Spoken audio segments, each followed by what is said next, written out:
All right, ladies and gentlemen, welcome back to the channel. We're talking Raiders in tonight's video, one of the most underrated teams in the National Football League. Don't let the 8-9 record fool you. Last season, Josh McDaniels, his 1.5 years with Las Vegas was a complete and utter nightmare. They bring in Antonio Pierce. They officially hire him this year, but more importantly, Antonio Pierce led the Las Vegas Raiders to a 5-4 record as interim head coach last year. They had a top 10 defensive unit to finish off the season, and we saw a lot of flashes from a lot of different players offensively. They followed it up with a great draft. They select a potential all-pro superstar, day one immediate Pro Bowler in Brock Bowers from Georgia. They go JPJ. They go Delmar Glaze. They just are building up these trenches. Guys, the Raiders are so much better than people understand. And it's so funny because every time we say that on this channel, I get all these comments saying, oh, well, give me AOC, give me Aiden O'Connell statistics on the final month of the season. Give me his second half passing statistics. And it's like, dude, I mean, they put up 63 against the Chargers. They took down Kansas City on Christmas Day. And I just hate, like, I understand it. AOC, the offense in general, didn't need to do anything crazy, but you took down the Kansas City Chiefs on Christmas Day. Like, that was the best win of the year. I don't care about the logistics. I don't care about the statistics. I don't care what happened offensively in the second half for them to win that football game. I literally do not care.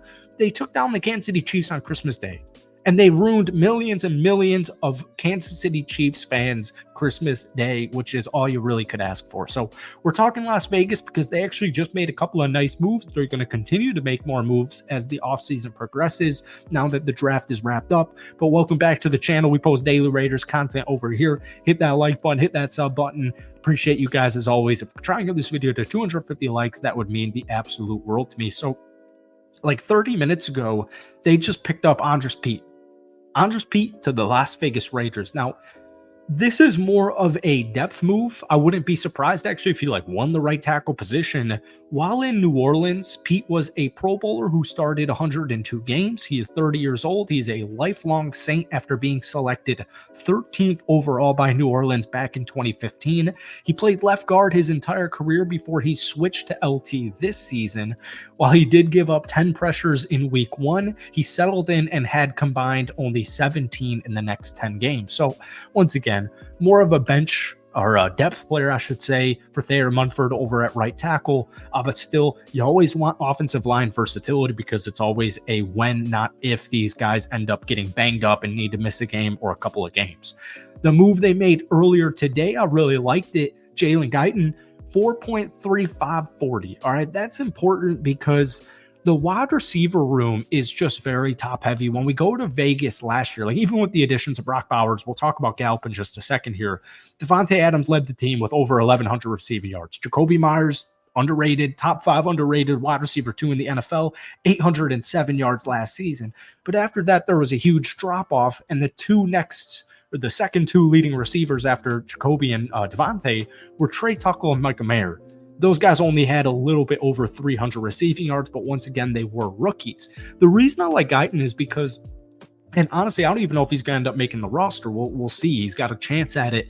Wide receiver 1, Devontae Adams, right? Jacoby Myers, wide receiver 2. Trey Tucker has crazy speed. It's just like the offensive tackle room. It's just like the cornerback room, which we'll talk about in just a second.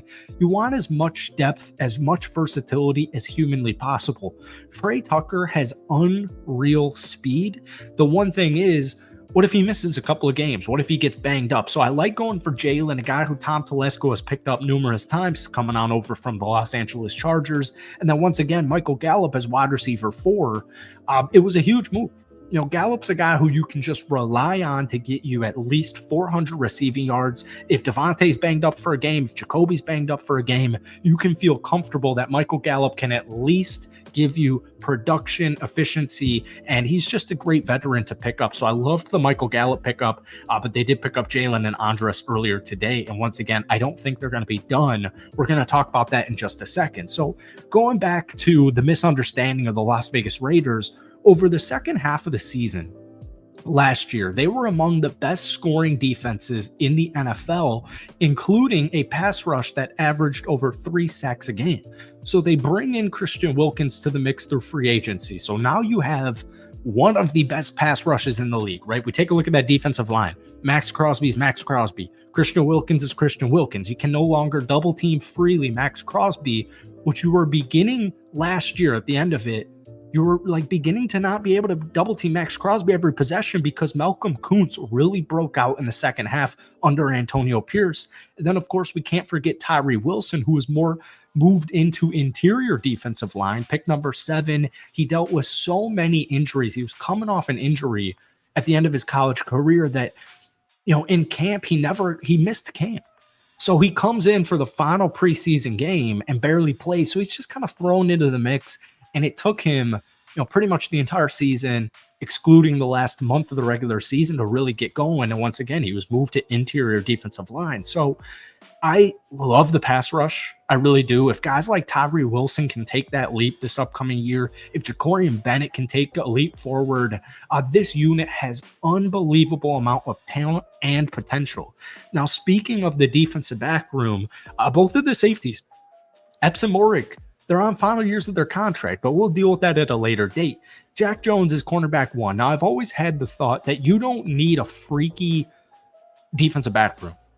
Usually, you can only pay one cornerback. Guys, just like we were just talking about, cornerbacks get injured, they get banged up all of the time. So versatility and depth is super important. But they're kind of taking that blueprint from San Francisco. They're taking that blueprint from Kansas City, where you just want to get younger. You want to get more athletic. You don't need to be spending all that much money on the cornerback room. So the Raiders were anticipated to draft a cornerback at least in the second round or by the second round, but they decided to go to Cameron Richardson later on. So we've talked about Richardson a couple of times. I think he's got great potential. Jacorian Bennett, underwhelming rookie season, but I think he can take that leap. Now, if he doesn't, Jack Jones, Jacorian Bennett, those are 2 slated cornerbacks this year. And then you got Nate Hobbs in the nickel.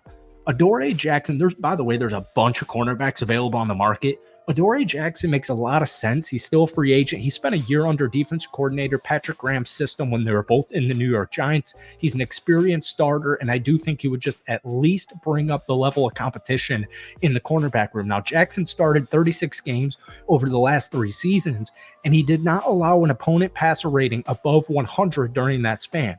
I think he would walk in and take the starting job, but he would at least push players like Richardson and Bennett to get to that next level. So only 28 years old, and he could be more than just a one-year player, just like Jack Jones, who was acquired when Antonio Pierce came into the helm as your interim head coach in the second half of last season. So I get it. The Raiders aren't perfect.